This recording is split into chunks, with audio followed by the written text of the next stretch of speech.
Hello guys, we woke up to these beautiful sounds of rain, and what a way to start off the festive season. It is the gifting season and Christmas has come early for me. I just received my first gift, a package from the Bare Pantry Show. Looks like my package was tampered with.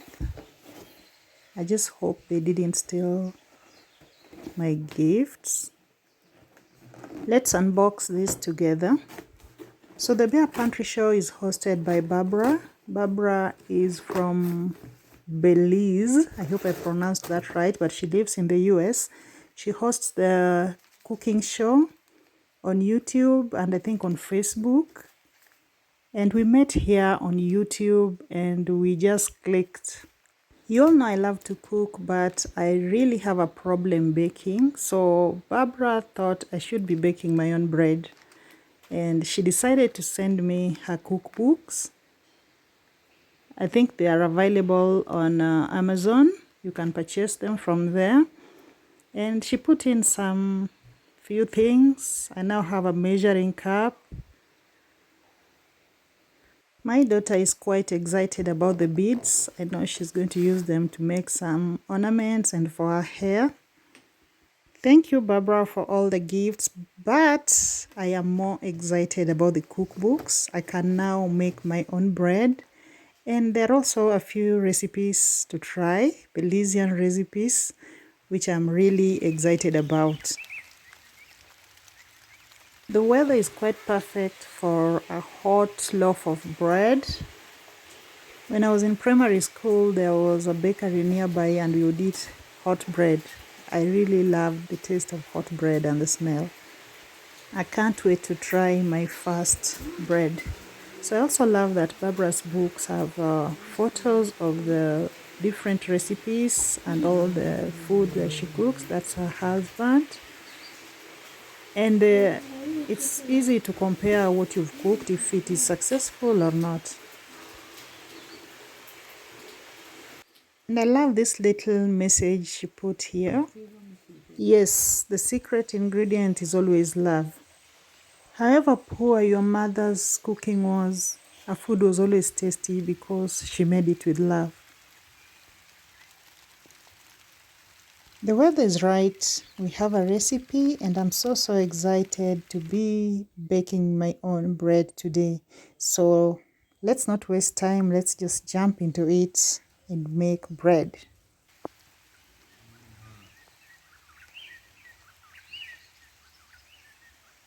From the recipes in the book, I realized bread is the easiest thing to bake with very few ingredients.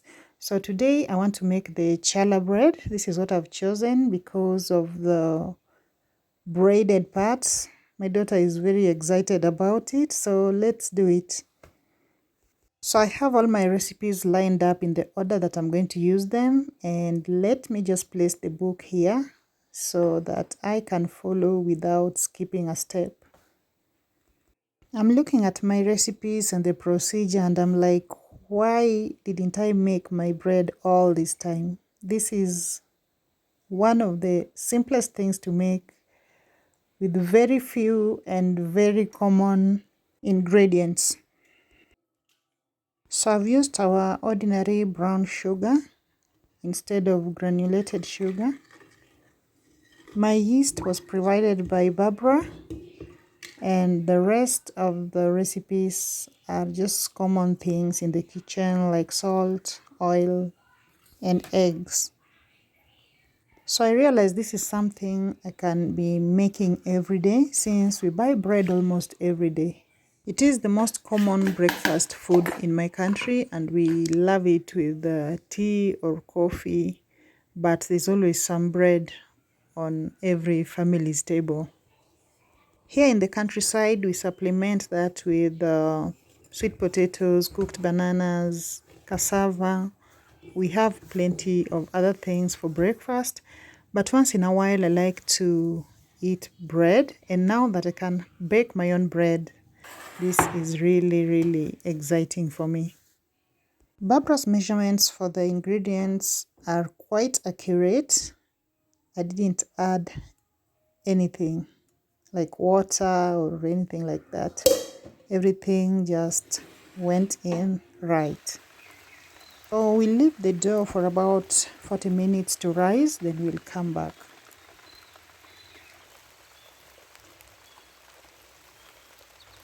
I don't know if I'm alone in this, but I find the morning rain more calming than the afternoon rain.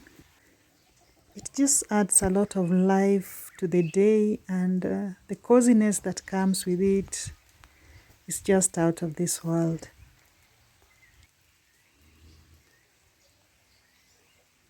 It's been 40 minutes and the dough has risen quite well.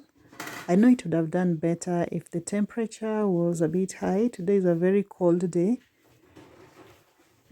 So Barbara says we knead it again, then roll it out, and then we are going to braid it, then allow it to rise again before we throw it into the oven. So Barbara divided her dough into 3 equal parts and rolled them out differently, meaning she ended up with 3 loaves. I've decided to leave mine as one because I want one big challah bread. We also cut it into 6 pieces. I think I just did 4. I think I can easily braid the 4 than the 6. And then she said we pinch the ends, which I have done. At this point, I realized I missed the instruction. I was supposed to let it rise first before I glaze it with the egg. But I hope this won't interfere with our results. So we let it sit again for another hour to let it rise before we throw it into the oven.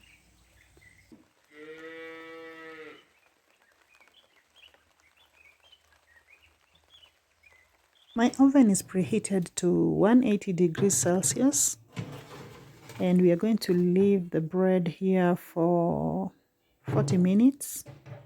So let's check later.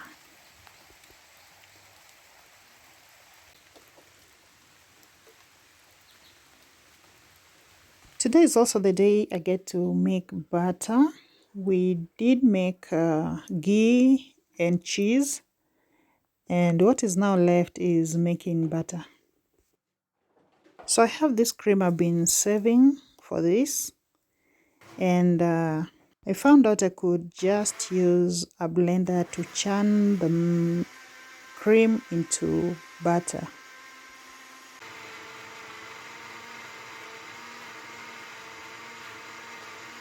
Let's see if we are making any progress.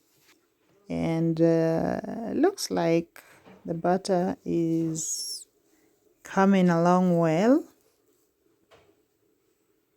So I'm just gonna cover it and continue churning until we have the butter. So after churning and churning, I realize I'm not getting the butter, but at some point it turned into whipped cream, and now I have something we called double cream in the days I worked in the dairy industry.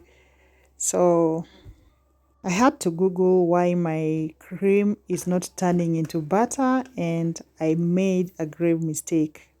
I took the cream straight from the fridge and started churning. For you to get butter, the cream should be at a warmer temperature, not so warm though. So that is a big fail for me, but we try again next time. The cream I got is best for vegetables and in your coffee. You see that cream you add to the coffee? Yes, that's what I got. So it's not such a loss anyway. And our challah bread is ready. Let's see if we were successful on this one or if it's a fail. It looks very, very beautiful from the outside. So let's cut and see. I love the shiny finish. And this is what we have, a perfect loaf of bread. I just can't believe I did it. Thank you so much, Barbara, once again.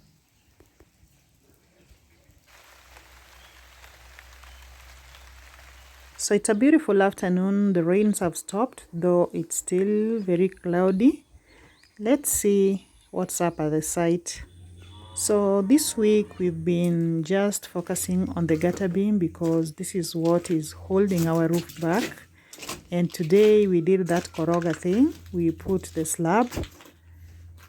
And now we are done with this bit. This is what it looks like. After this, we'll have it plastered. And then we are going to build the sides. And finally, we are going to have a roof.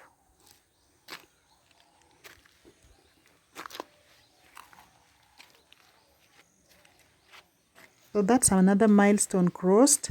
Thank you guys for watching. It's been amazing hanging out with you. Remember to like the video and share it with your friends. Bye bye. I'll see you in the next one.